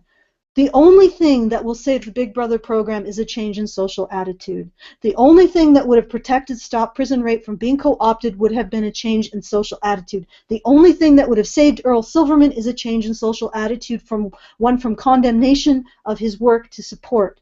If our attitudes around men's vulnerabilities changed, these brick and mortar solutions would exist and be viable. So the goal, regardless of how achievable, the goal has to be a change in social attitude towards men's issues. Brick and mortar solutions are doomed without it. Now, I believe what Aaron's real concern is that he doesn't think that we here at Honey Badger Radio will ever be able to do what we're setting out to do. And I have to admit that I understand exactly where Aaron is coming from. He believes that we're doomed for failure, and in my worst moments, I can't say I disagree. Now, I struggle with mental illness, and I've had to develop discipline in order to live with a mind that can be its own worst enemy. Because of that, I know when I'm taking a detour into the weeds. It's when I start thinking about success and failure and how likely both are. But what I do is this. I set aside the potential for failure or even success, and I bring it all down to a simple, single question. What can I do this month, this day, this moment to bring us closer to the goal? The likelihood of success or the inevitability of failure is irrelevant. What can I do right now? Aaron, look, I like laughing at feminists as much as the next guy, but until the men's rights movement demonstrates that it can be more than a talk shop, I'm out. Stop telling me how virtuous you are. Start showing me. Okay, I didn't say that I'm or anyone is more virtuous than Aaron, because I'm not really interested in virtue or moral judgments. It took me a long time to figure out what I'm about to tell you guys and Aaron. In fact, it was one of our patrons who first showed this to me, and his name is Brendan. This patron is not just a patron. He's donated every one of our fundraisers. He donates to A Voice for Men. He donated to Zen Men and helped fund Zen Men's 2014 event. He even donated to the Sarkeesian Effect. It was after that fell through that I cautioned him to be careful about where he donated. Instead of agreeing with me, Brendan said something, and I'm paraphrasing, "I don't donate with the expectation of success. If I focused on success, I would never have donated because I don't know if you'll be successful. I donate because I have to do something."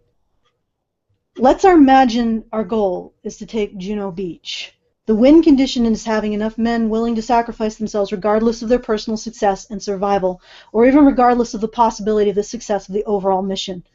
Imagine being a Canadian soldier facing Juno Beach and seeing that long stretch of death and saying, "I'm facing a good probability of dying, and the likelihood of failure is high, but I'm going to do what I can to ensure success, even if it's just catching a bullet." I've spoken a lot about the immorality of the draft, but I have to respect the attitude of setting aside success and failure and focusing on what you can do to ensure the win, regardless of how little or how great. It took me a long time to understand the bravery of Brendan and the bravery of all of our patrons. For our top patron, who also doesn't know if we will succeed, yet every month gives more than 10 other patrons combined, to those patrons who are just scraping by but still manage to scrape together $5 or $2 or just 50 cents. Despite the possibility of failure, Brendan stepped into the uncertainty and sacrificed something of himself because he focused on, all he focused on, was what he could do to bring about the win. That's courage. The courage to invest in a solution without knowing if it'll be successful. In our case, our win condition is a critical mass of people willing to sacrifice their time and resources regardless of the outcome. Our goal is changing society's attitude towards men, recognizing male vulnerability as a call to action rather than a condemnation. Our win condition is a critical mass of people who will sacrifice to see that happen without expectation of success because they have to do something. That win condition puts the win in our hands, in your hands, not the hands of media, academia, or the government. So knowing that our win condition is a critical mass of people who don't think about success or failure, or at least don't get paralyzed by thinking about success or failure, but are motivated to do what they can right now. I'm not going to tell anyone that these people are more virtuous for doing so. Feel free to spend your money on yourself. It's your money and it's your choice. But our patrons and supporters are playing their part in creating the conditions that need to be met for the win through their choices. So I'm raising the flag and I'm lighting the beacon, and the Musclidae are coming in from all four corners. And when we reach critical badger mass, nothing will be able to stop us.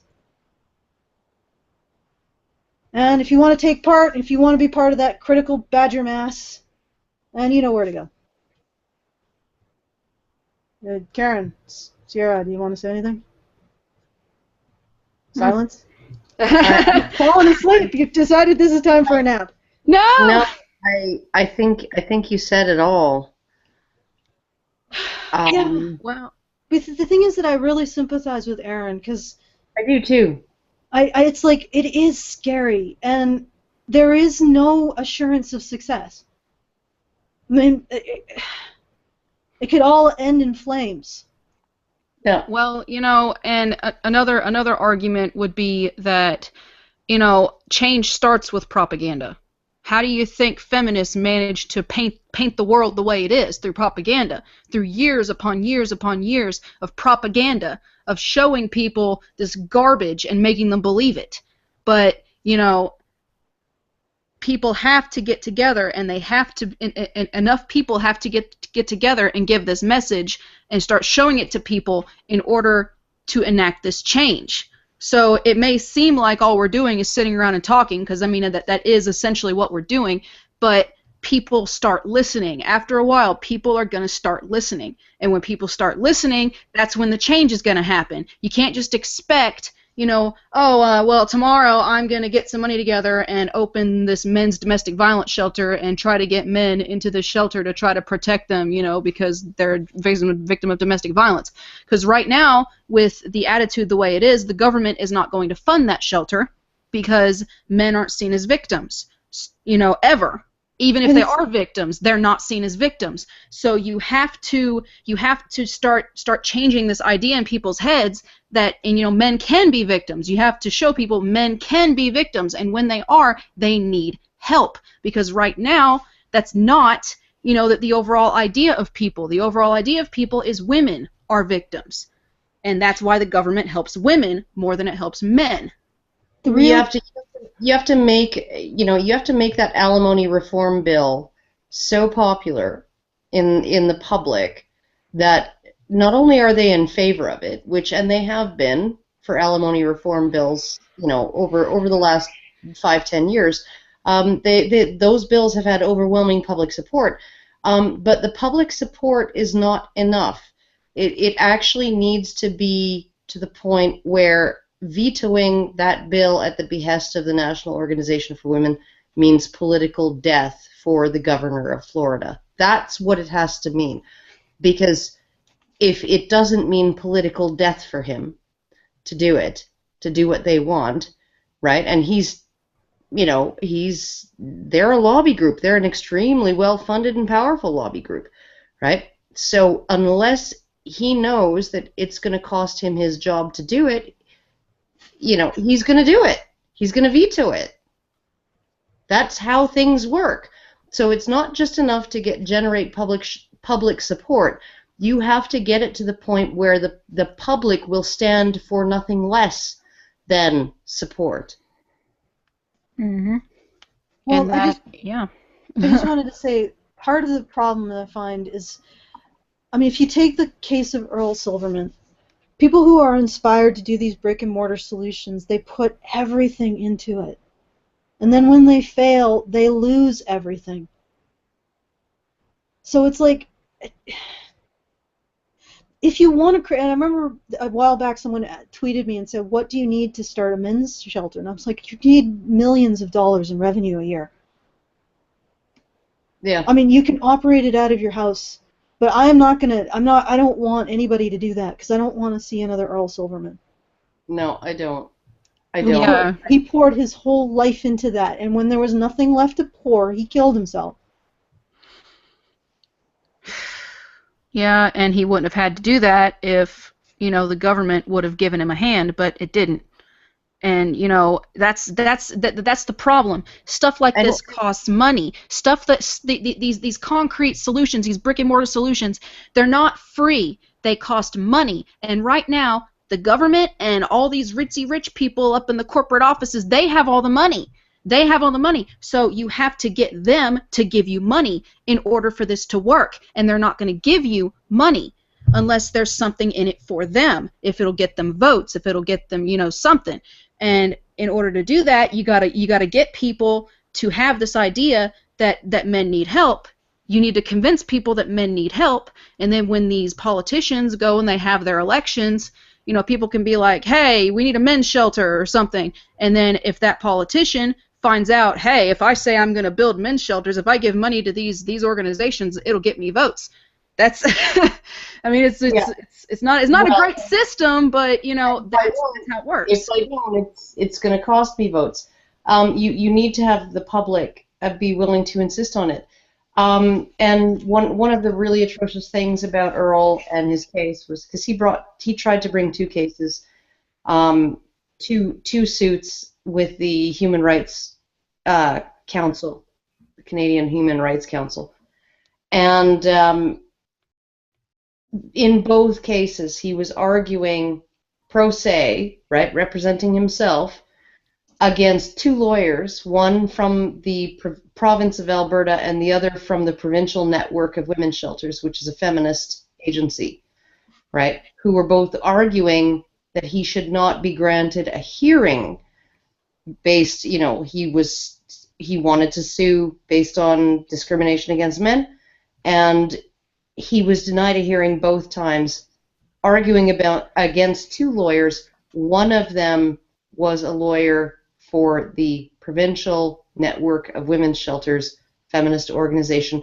led by, at the time, the Edmontonian of the century, former mayor of Edmonton, one of the most famous freaking politicians in Alberta, And yeah, she didn't even want him to have his hearing. Sent a lawyer to argue against it. Successful both times, denied a hearing.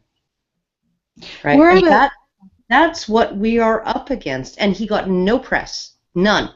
The only press he got was after he committed suicide, when people like Paul Elam said it was feminists who killed Earl Silverman, and then the feminists came out and essentially called Earl Silverman a crazy, violent man who just couldn't work within the system. He just refused to work within the existing system. You know, and maybe it does have to be a bunch of women who just scream bloody murder about something before people start to pay attention. I think so. I don't care. I don't care who it has to be. If it has to be me, then I will step up and do it, and I will scream bloody murder. But right now, we're not in a position where it's viable for a true brick and mortar solution, because, like I said, I've seen brick and mortar solutions co-opted by feminism. Believe me, when I saw what happened to Stop Prisoner Rape, which I have been following since the 90s, the mid-90s, I was fucking pissed. Seeing a feminist at the head and turning it into yet another platform for women's victimhood, I was so fucking pissed. And then seeing what Big Brother, Big Sister, Big Brother mismanagement is doing to their Big Brother program pisses me off. And this is because when you have a brick and mortar solution, the social attitude is so powerful, it's almost impossible to prevent being co-opted or simply folding. And and maybe we won't be able to do it. Maybe we can't change society. Maybe we're looking at this is the mountain we're going to die on. But I'd rather fucking die on this mountain than not try to climb it. Not do anything at all. All right, I'm sort of pissed, so I'm going to end this. Unless you guys want to say anything. I think we're done.